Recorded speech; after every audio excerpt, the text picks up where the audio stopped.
En République démocratique du Congo, un chiffre divise les autorités.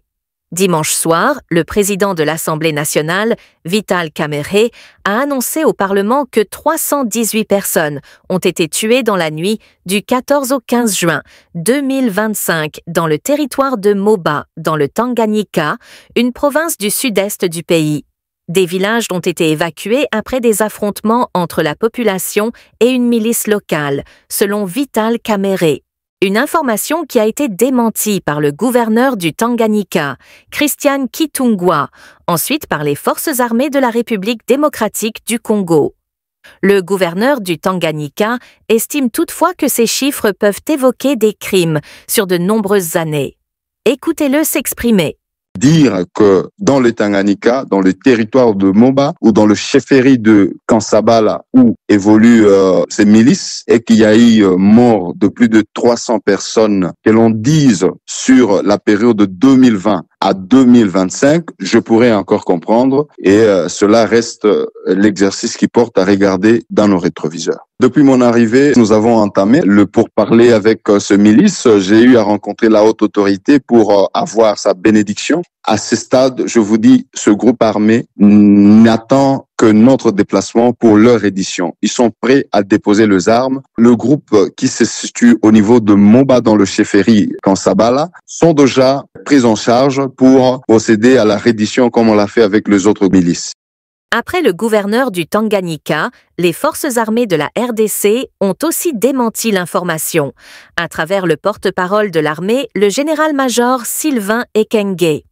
Dans une vidéo diffusée ce lundi 16 juin, le porte-parole de l'armée a formellement démenti l'information relayée par le président de l'Assemblée nationale, qualifiant ces allégations de fausses et dénuées de tout fondement. Les forces armées de la République démocratique du Congo ont suivi, comme tout le monde, l'information faisant état de 318 personnes tuées dans la nuit de samedi 14 à dimanche 15 juin 2025 dans le territoire des Moba, en province du Tanganyika. À ce sujet, les forces armées de la République démocratique du Congo portent à la connaissance de l'opinion nationale et internationale qu'aucun massacre d'une telle ampleur n'a eu lieu dans la nuit du 14 au 15 juin 2025 dans le territoire des Moba. L'information sur les prétendues 318 personnes tuées, rendue publique sans vérification préalable, est fausse et dénuée de tout fondement. En effet, faisant les bilans sécuritaires du territoire, la société civile locale a plutôt stigmatisé l'activisme du groupe armé Mutono, à la base d'une dizaine de morts depuis 2024 au groupement Maseba dans la chefferie de Kansabala en territoire de Moba, sous l'impulsion du gouverneur de la province du Tanganyika.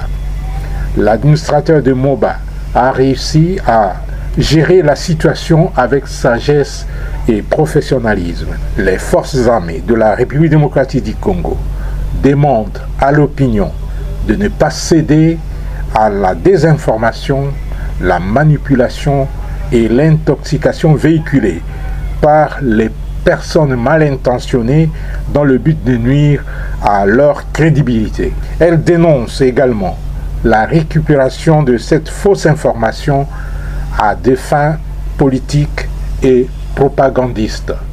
Suite à cette vague, le bureau du rapporteur de l'Assemblée nationale a publié un communiqué dans lequel il est mentionné que le président de l'Assemblée nationale avait été induit en erreur par les caucus des députés originaires du Tanganyika, qui lui auraient transmis des chiffres erronés. Voici le contenu du communiqué. Au cours de la séance plénière du 15 juin 2025, l'honorable président de l'Assemblée nationale a annoncé l'assassinat de 318 personnes à Moba, à la suite d'une attaque d'un groupe de miliciens.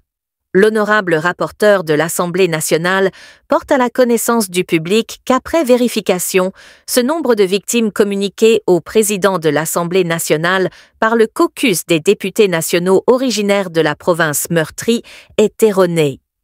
Ces différentes mises au point soulèvent de sérieuses questions sur la circulation de fausses nouvelles dans les milieux politiques et institutionnels en RDC.